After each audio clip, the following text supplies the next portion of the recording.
Good afternoon and welcome to the webinar on how to go to college out of state but not pay out of state tuition. Before we get started, a few housekeeping matters. First of all, your video and your audio are muted, so the panelists can't see or hear you. In order to ask questions, we have a Q&A feature. So you will type your questions in and the panelists will answer them either during the presentation or maybe in a Q&A session at the end, but your questions will get answered. But type them in as you go along and they come up because they'll all be important and others will wanna probably ask those same questions too. So that's really helpful.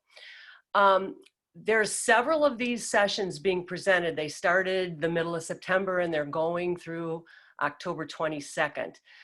And all of them are going to be recorded. So you will be able to go on at a later time and see recordings for all the sessions as well as the ones you've signed up for. The place to see the schedule if you want to sign up for more or to eventually view the recordings is the IACAC website, and that address is iacac.org. So check that out and see what's coming up and make sure you take a look at the recordings and maybe sessions you missed. So without further ado, we're going to get the panel started and I am going to turn it over to our presenters. Hi everyone, thank you so much for joining us today. We're excited about this topic to chat with you about. I'm going to go ahead and screen share our PowerPoint and get started. So how to go to college out of state but not pay out of state tuition. Obviously a lot of students want to know that. I'm excited. My name is Heather Hawker. I work for Iupui. We have Amy from Central Michigan and Alison from University of Louisville, as well as Jamie from Iupui today. So we'll all introduce ourselves as we go through our slides and give you some information.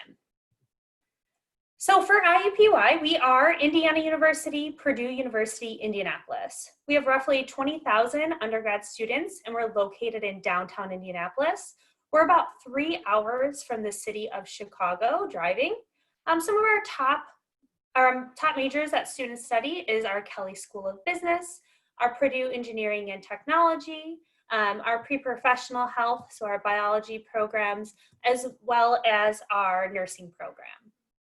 Unique programs that are unique to IUPUI would be our motorsports engineering program, our School of Informatics. So our motorsports engineering program is the only in the country. Our School of Informatics is the first school college designated. So we have a whole college designated to informatics at IUPUI. We do have the world only philanthropy program at IUPUI, as well as the IU School of Medicine is located on our campus in Indianapolis. We are Division I athletics. We compete in the Horizon League, and our mascot is the Jaguars. And Jamie and I work solely with Chicagoland and Illinois students. So we work with all non-resident students. We're both based in the Chicagoland area. Our contact information is at the bottom. If you had any questions at all, wanted to do a chat, we'd be happy to do that with you. So what is unique to IUPUI that helps you come to Indiana as a non-resident student and pay less tuition than your traditional out-of-state cost is our Midwest Tuition Exchange. So the Midwest Tuition Exchange, also known as the MSEP, serves as the Midwest's largest tuition agreement exchange program through states. So the states that cover it are Illinois, Indiana, Kansas, Minnesota, Missouri, Nebraska, North Dakota, Ohio, and Wisconsin. So if you are a resident of those states, you can attend the colleges that participate in the MSEP at a discounted tuition. So for public institutions, we agree to charge no more than 150% of in-state tuition. So for example, at IUPUI, if you were coming, you would be looking at a little over $30,000 as a non-resident student. But with the MSEP award, it discounts it over a little over $17,000 and it brings you down to $13,992 per year. So those are last year's stats. But the nice thing is that discount is coming as soon as you are admitted. At IUPUI, you do need a 2.75 GPA or higher in order to receive the award, or a 2.5 as a transfer student. So the nice thing is there are over 50 colleges that participate in the MSCP. And if you are looking at a private institution that participates, they offer a 10% reduction on their tuition. So not only at IUPUI do we offer the MSCP, we also offer scholarships on top of that. So we have an honors program that comes with a hefty scholarships for students that are admitted to the program. You do need to apply by November 15th to our honors program in order to receive those additional scholarships. But it's an excellent program for students to check out, and it comes with quite a bit of scholarships available. We also offer competitive scholarships and diversity scholarships. So students are able to not only get MSCP, potentially apply for honors, they also can apply to competitive and diversity scholarships. You would fill out a separate application. It does require, some do require an essay, and then you would apply by February 15th. So our honors college and competitive colleges, you're putting in additional applications. However, for MSCP and for our mission-based scholarships, those are reviewed automatically. So not only do we offer the MSCP, we also offer admission-based scholarships based on high school GPA. And you would just need to, we encourage students to apply by November 15th for full priority aid. But ideally you would apply by February 15th for our admission-based scholarships. So that's a little bit about IUPUI and the MSCP. Now I'm going to turn it over to Amy from Central Michigan to talk about her programs. Thank you very much, Heather, and good afternoon, everyone. My name is Amy Howenstein. I am the Associate Director of Admissions for Out-of-State Recruitment for Central Michigan University. I am based here in the Chicago area. And just to let you know, I am a proud two-time alum of CMU. My husband is a CMU alum, and just this past May, my own daughter joined the alum ranks at Central Michigan University. So I touched this university, have touched it in a lot of different ways, and I'm happy to answer any questions that you have. So to give you an overview of CMU, we are a four-year public university located about 4 hours from Chicago, right in the middle of Michigan. CMU was actually founded as a school to train teachers in 1892. And from that humble beginning, we have grown to a university of over 16,000 undergraduate students, over 200 academic majors and minors. And I would describe this as a fairly typical small town rural residential setting. We have 21 residence halls, Division I athletics. We do compete in the Mid-American Conference, over 300 clubs and organizations. I would describe our student body as a community of doers. One thing you will find at Central Michigan is that what you do when you graduate, you've probably already done in the classroom. So we focus on real world experiences with a lot of just great opportunities for students to do, research or do study abroad or to do alternative break trips, which are service trips that take students all over the country, helping in a lot of different ways. So top majors and programs with us. We still train a lot of teachers. So we actually graduate more teachers than any other college or university in the state of Michigan. Business is our largest academic college at the university. Health programs, we do have a medical school, and we also have a physician's assistant program and a physical therapy program at the master's degree level. Athletic training is a point of pride for us. We were the first athletic training program in the country. And then journalism and broadcasting, you'll find a lot of hands-on experiences in both of those majors as one of two accredited programs in the state of Michigan. And then some unique programs to us are things like meteorology, neuroscience, event management and leadership minors. The event management program just received an award as as the top event management program in the country. And while certainly psychology is not new or different to Central Michigan, it is our largest assigned major at the university. All right, let's talk about how you can get in-state tuition at CMU. It's really quite simple. Any student who applies to us from outside the state of Michigan and is admitted pays Michigan in-state rates. And I often have people ask me, why do you do that? And the answer I have for you is just CMU is committed to providing just a quality education at an affordable price to students not only in Michigan, but outside of Michigan as well. We also recognize just the diversity and the breadth and depth that students who come to us from outside of the state provide to, the student body at CMU. So Illinois is actually our largest out-of-state population, but we do draw from over 42 different states in the United States. So just to let you know, you apply, you're admitted, you pay in-state rates. Full-time tuition at CMU is about $12,500 a year. Couple things for you to know about us. We are one of the lowest state schools, lowest price state schools for tuition in the state of Michigan. We did not raise tuition for the 2021 school year. Knowing the difficulty that many families have had, we wanted to continue to make this option at CMU as affordable as we could. So the rate stayed the same, and we've consistently had one of the lowest tuition rate increases of any school in the state of Michigan. And I'm going to talk a little bit about scholarships. So you apply to CMU, you have this in-state tuition, but when you apply, we will automatically consider you for one of our maroon and gold merit scholarships.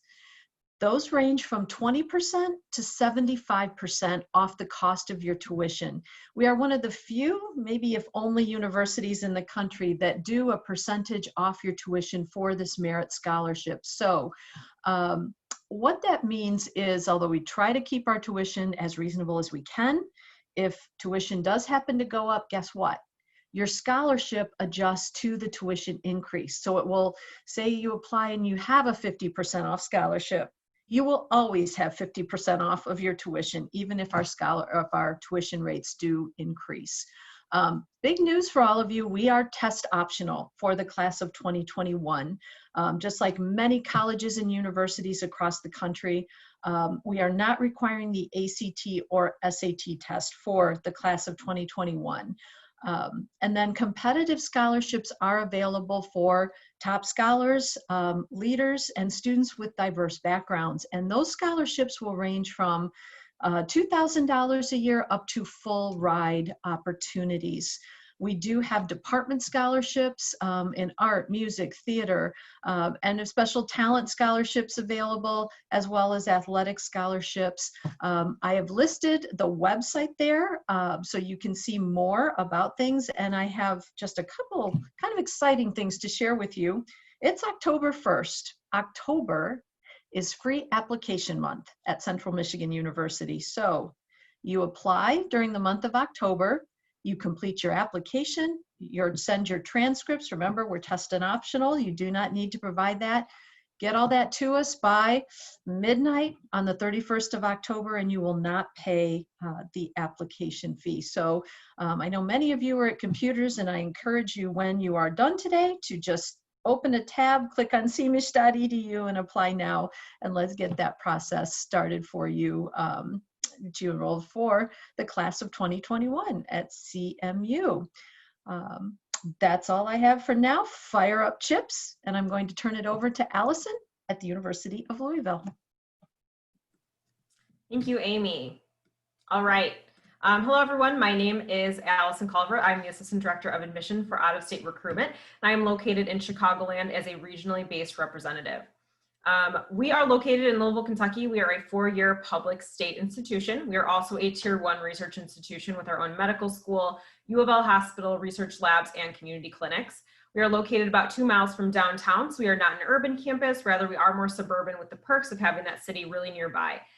Louisville, we like to call it a Goldilocks school. We're not too big and we're not too small. So we have an undergraduate population of only 12,000, which makes us a mid-sized school. We're about a 4.5-hour drive from Chicago, so if you decide to fly, it's less than an hour. I like to fly from Midway. It's about a 45-minute flight with a 6-minute drive from the airport to campus. Academically, we have over 200 degree programs within 12 academic schools. Our flagship programs include business, nursing, and engineering, in addition to some of our top majors, which include psychology, biology, and sports administration. While some of our most unique also include American Sign Language, equine business, because we're in horse country, and music therapy. We are also a Division I NCAA school in the ACC, go Cards. So the Atlantic Coast Conference, we host 23 varsity sports. And all of our home and most of our away sporting events can be watched live on the ACC network, as we have a broadcasting station housed on our campus. So our students are getting the benefits of an athletically dominating, academically strenuous institution with small class sizes and friendly faculty in a walkable campus. So now we'll talk about our regional award, which is for our students coming from all different parts of the US, in particular, our students coming from Chicago and in Illinois. So in Illinois, all students are eligible this year to receive this award. It is an automatic scholarship, so you'll receive this just by being admitted. There is not an academic or merit component tied to receiving the $10,000 that you see in the chart. For the additional levels you see listed, we accept test scores that align with the GPAs, as you can see, or you may apply for enhancements. Since we are test score optional this year, this will be a new policy and we are still working on it, but we will have applications to apply for the enhancements up to $16,000. These are good every year for 4 years, and we should have more directions posted on our website and in your inboxes by the end of October. For our mentored scholarships, these are for our high achieving students as well. We have our Brown Fellows and Grawemeyer Awards. They do cover tuition as well as an educational allowance that includes things like software, study abroad trips, or research opportunities. A separate application is required for these competitive awards due by December 15th, and test scores are also required. Now on to Metro College, another great way to have your schooling paid for. A little known fact is that the world's largest UPS hub is actually located in Louisville. It is called the Worldport, and it's just minutes from our campus. We have a partnership with UPS called Metro College. So this partnership program includes our students working the third shift as a part-time package handler at the Worldport. The benefits will include paid tuition at the full tuition undergraduate in-state rate, which is roughly $12,000. They will also earn a regular wage from UPS, which is starting at $14 an hour. This also comes with academic bonuses. So if you come in with a great transcript from that semester showing your A's and B's, that can be bonuses from $350 to $1,400. And you also can receive book and software reimbursements for each semester to help pay your way through school as well. And you still receive the regional award as well as other scholarships and financial aid. So our students are getting quite a discount if you're able to and willing to work and have a slightly different college experience. This is a great opportunity to work, get real world experience, earn some money, and get your tuition paid for.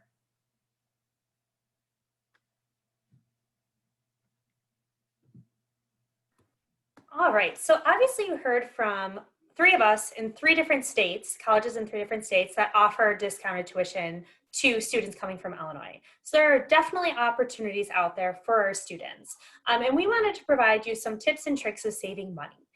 So one thing that is important, and as you heard all of us say, applying early is very helpful. Making sure that you get your application in, the faster you're going to get on the track to receiving communication from our universities, letting you know about competitive scholarships or scholarships within your major or whatever it might be, the scholarships that are available. Getting that application in early is only going to help you save money. Also, you have to be aware of scholarship deadlines. I always feel bad for the student that calls me on the 16th and says, I missed it. Well, there's really nothing we can do. So making sure that you have those aware, have them written down in your notepad or your planner so that you know you have your scholarship deadlines intact. You're not up at midnight trying to get it in at 11:59. So you have that set. Something else that's important is apply for scholarships locally. You know, FastWeb is sure a great way to apply for scholarships, but you're competing with people from California, Texas, New York. You're competing nationally. Look at Rotary clubs, look at your village, talk to your mayor's office, talk to your local high school. I know that when I went to college, I got a one-time $1,000 book scholarship from my high school. So being able to really get to know your admissions counselors and guidance counselor is only going to help you. Your guidance counselor can talk to you about local scholarships or, you know, like the scholarship I received. Also, getting to talk to admissions counselors. The one thing I will tell you, the last thing you want to do is call an admissions office and say, I want to come here for free. How do I do that? that usually isn't the best approach. If you call me and say, hey, Heather, I want to know, what are my options? What are the buckets I can apply to? Do you have suggestions? We can absolutely guide you in that way. It's October 1st, everyone. The FAFSA opened. So be sure to go on in the month of October to apply for your FAFSA. It is important to get that done soon, because if you are selected for processes like verification, or you need to submit additional documentation, you can do that ahead of time or early on, instead of being last minute trying to get these things in and make a college decision. So getting that done early, it helps you secure some funding, have an idea of what your next steps are. So definitely do that early. Look for jobs in high school. Start saving money now. You have 10 months, you have until next August that you'll be going, or maybe you're a junior or sophomore or freshman listening, and start saving some money now. That's really going to help you. You will be really happy that you saved that money instead of bought the new iPhone, I promise you. So being able to save that money for college as you go on, and when you get to college, you can apply to work study or non-work study jobs. That's a great way to make some money, put it back towards your tuition, and save that money while you're going to school. And then there is places like Scholarship Mama on Facebook. This is someone who just gives you tips and tricks and lets you know of things that are going on and places to apply. So look for things like that that are really going to help. But the one thing we just can't say enough of is being able to really kind of take the initiative and look what's out there and talk to people. A lot of times people will call me and say, well, I heard so-and-so got a full ride. And that always makes us laugh, because you don't know their financial situation. You don't know what they received through the FAFSA. You don't know what outside scholarships they got.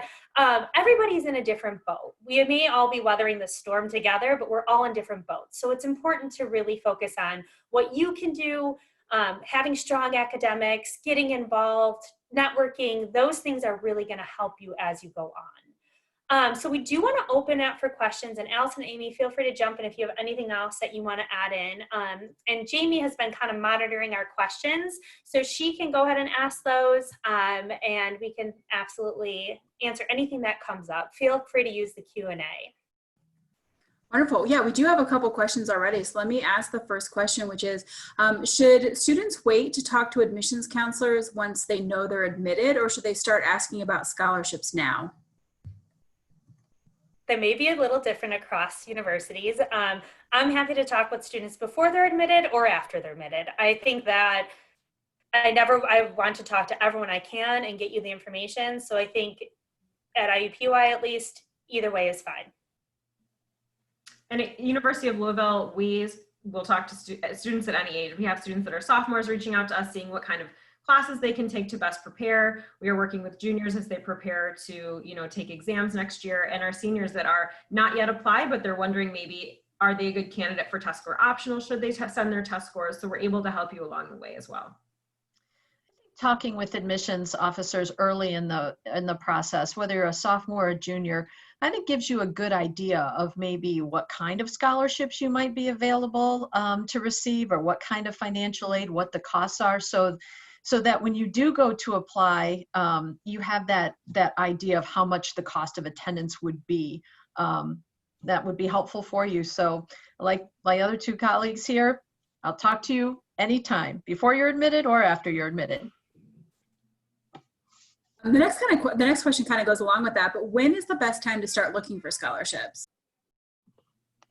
I think it's never too early to start looking for scholarships. You can qualify for scholarships because you're a twin, because you have red hair. You can qualify for so many different scholarships out there. And even some scholarships you think, why I shouldn't apply to this. There's probably so many people applying.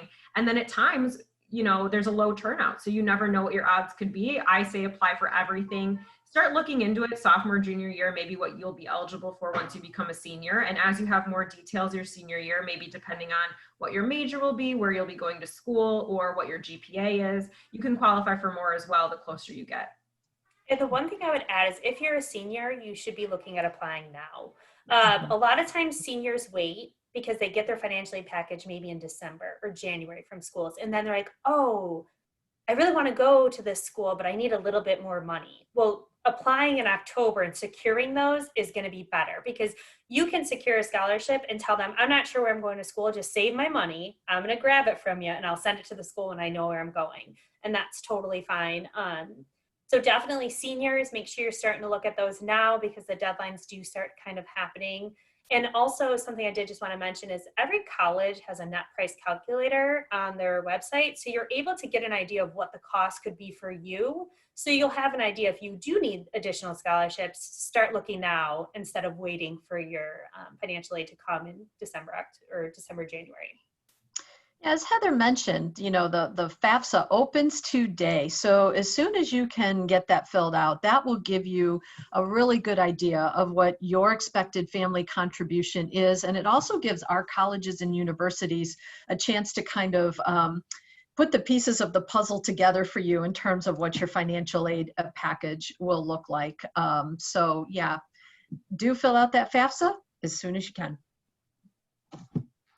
Our next question I can actually answer. It says, will this presentation be sent to us? It will actually be posted on the IACAC website. So it is being recorded and will be available to you soon for you to review.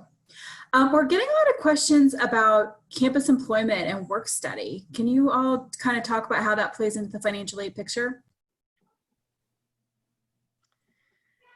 Sure. I think, there are jobs on campus, and what's nice about those is that working on campus is great, because generally, the offices, the places that you're working, know you're a student. They'll work around your schedule. You can work that, if you have a test or an exam, they'll give you maybe some time off or readjust your timing and so on.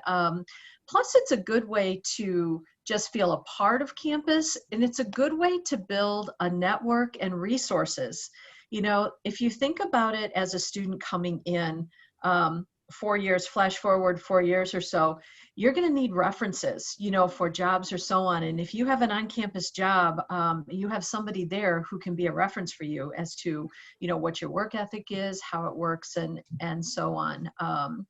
And then I don't know if you want to talk about work study, Allison or Heather, with that, go ahead. Sure. So I think it's important to remember that work study is actually considered federal work study is a federal program. So some students, based on financial status, may or may not qualify to have a work study position. That's not to say you can't still have a job on campus. It just means the funds are coming from somewhere else. So students will see federal work study program show up on their financial aid award letters from different schools.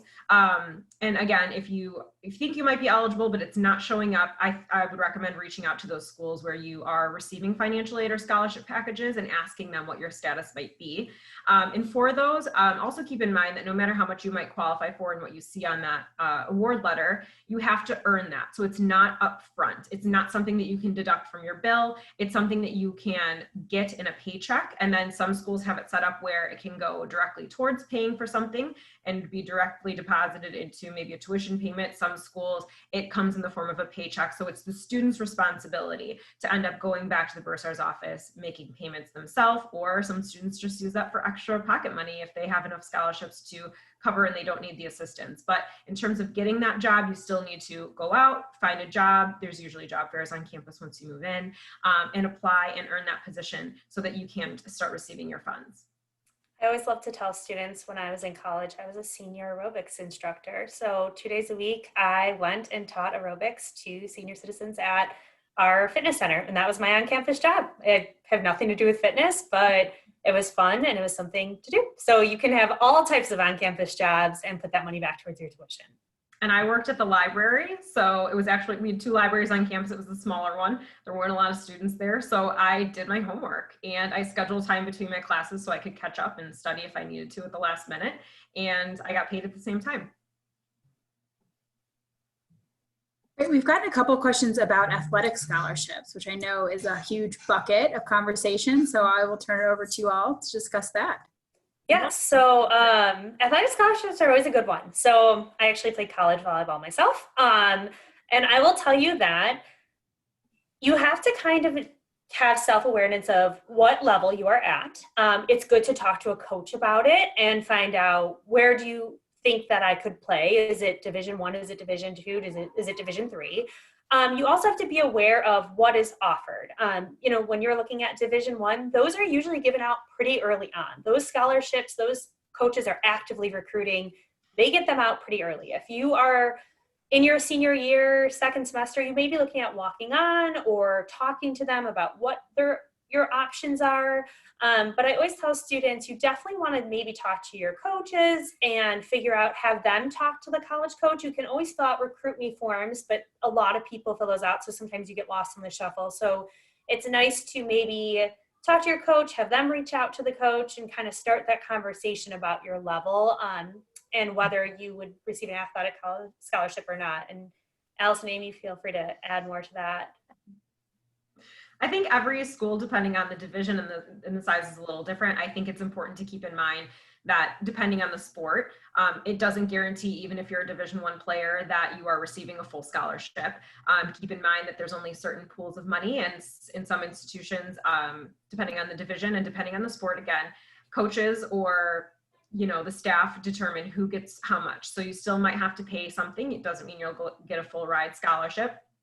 Also, again, depending on the size, things work differently. So in Division I, for example, there's certain periods where coaches are not eligible to speak to you. Even if you are interested, there's just certain times in the year that they cannot return voicemails, they cannot return emails. And I think that's a good thing to get a little bit of knowledge on before you begin reaching out or trying to contact somebody. And there's also certain levels, certain times of your high school career that they can and cannot meet with you. So I think it's important to be aware of that in the future and make sure that you're not, don't take it personally if you don't hear back. There may be a period where they cannot contact you.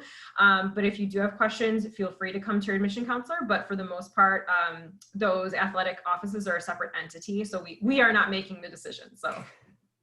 Yeah, and I would say too, the NCAA clearinghouse is very important. Every athlete that wants to be recruited into a sport does need to register with that group and that organization. You need to submit test scores, all of that. Now, with COVID, a lot of this might be different. So it's important that you do check that website and do whatever needs to be done. But the form, I think you mentioned it, Heather, the recruitment form, that is probably the first point of contact for anyone interested in athletics and athletic scholarships. We as admissions officers too, if working at a Division I school, I have to be careful what I say to you if you're being recruited as an athlete, so that is the best thing for you to do, is fill out that form, work with the coaching staff and the athletics directly.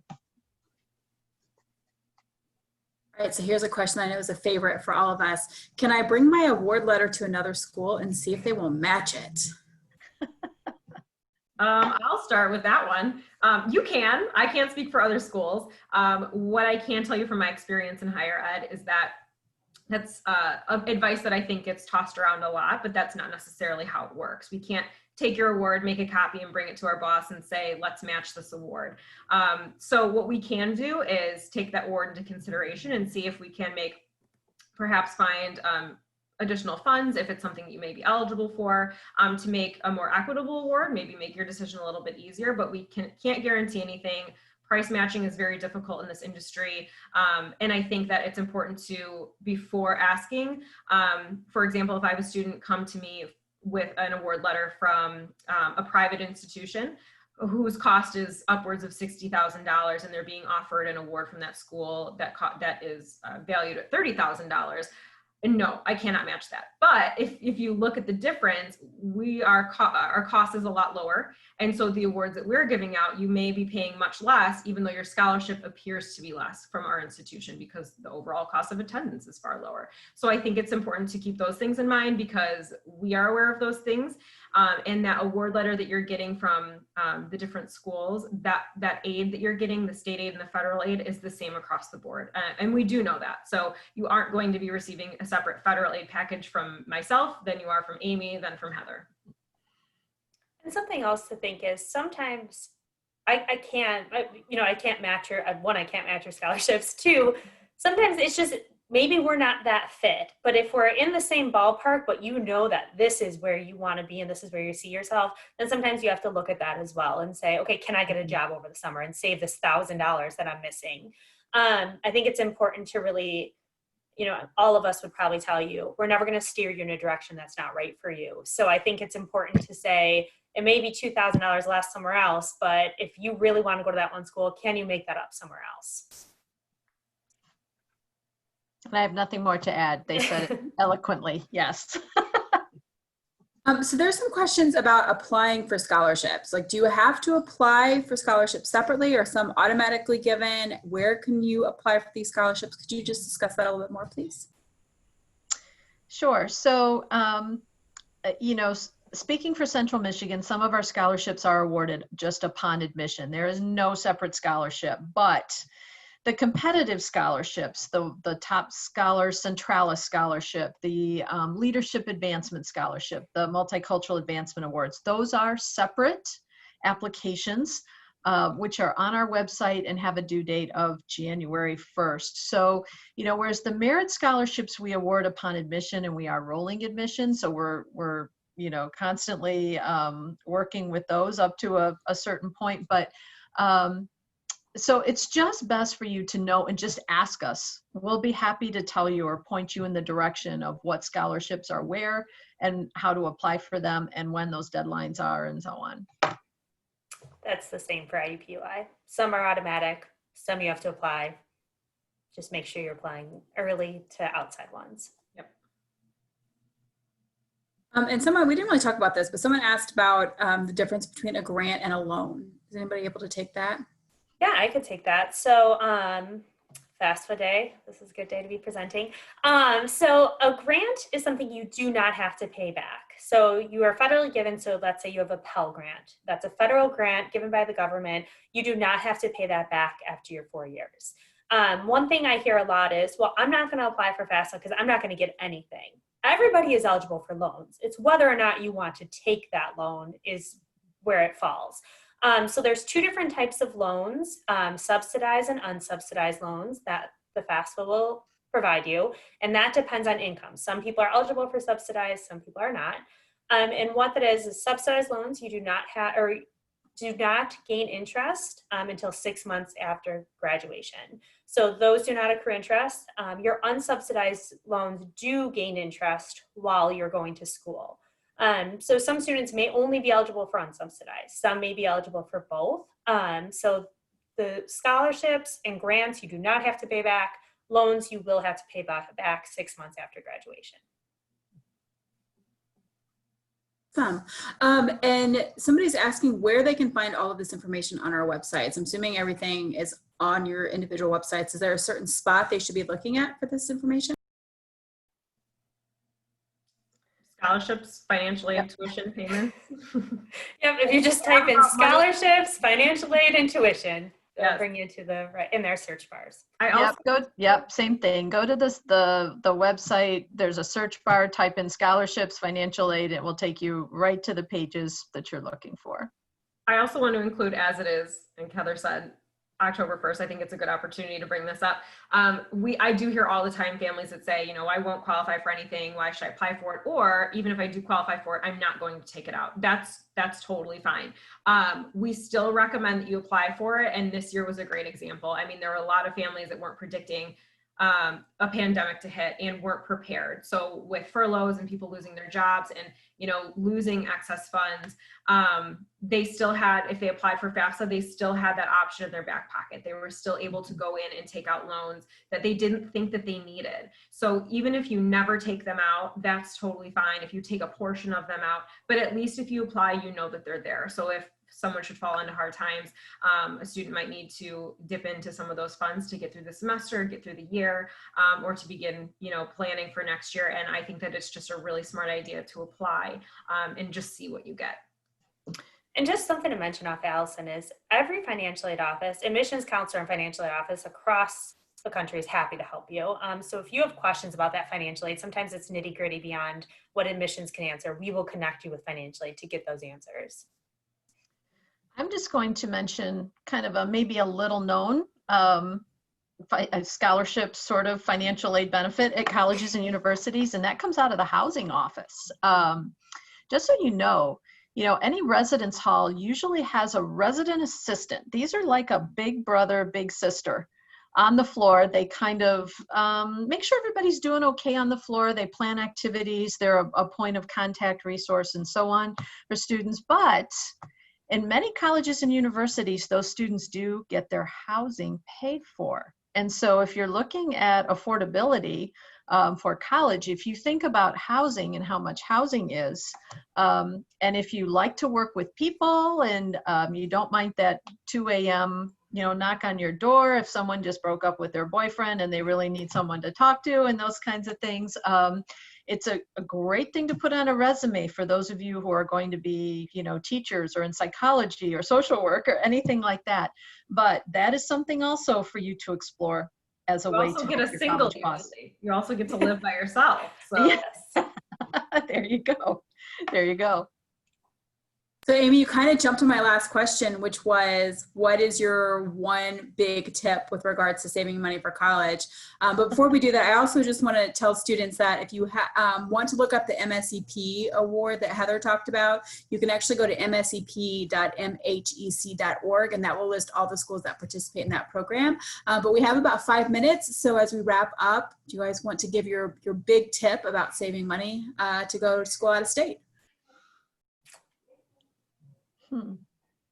I can start. I would say the biggest thing is applying for the FAFSA in October, applying to schools early, get to know your admissions counselor. I know that's 3 tips in one, but that's what you get. If you do those 3 things, you're going to benefit, you're going to be ahead of things, and you're going to be able to really look at what options are there. And definitely check out the MSEP, even if you just type in MSEP in Google, Midwest Tuition Exchange, that should come up. It's a great opportunity for students.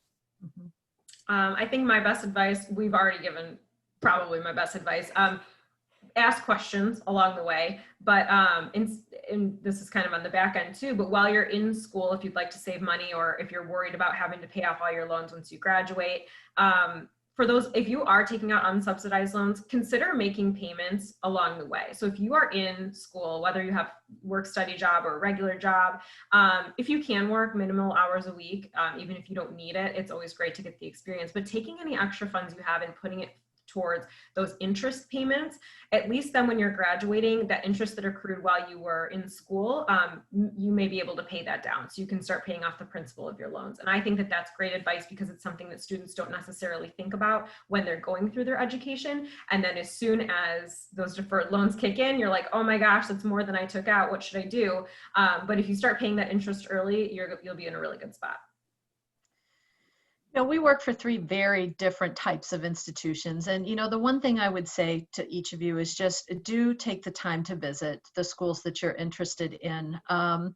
It is about the fit that works for you. And just remember, your college education is an investment. It's an investment in you and in your future.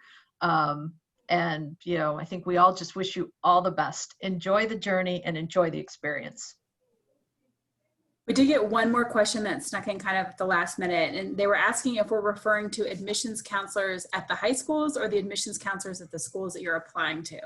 And we are all admissions counselors at the schools that you're applying to, so I believe that's generally who has been referred to. So come and talk to us, meet with us, ask us questions, and communicate with us to allow us to help you along the way.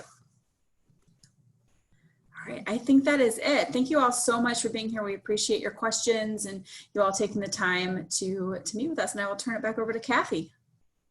That was a great presentation. Thanks so much. And we want to thank everybody for joining us that was on the webinar today.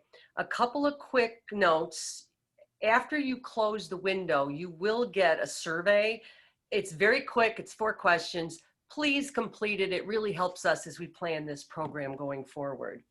I mentioned it when we started that you can sign up for more sessions, and you'll also find the recordings on sessions. Give them a little time to post them, but you'll find them at the IACAC website, and that address is iacac.org. So thanks everybody for joining us today, and enjoy the rest of your day. Bye.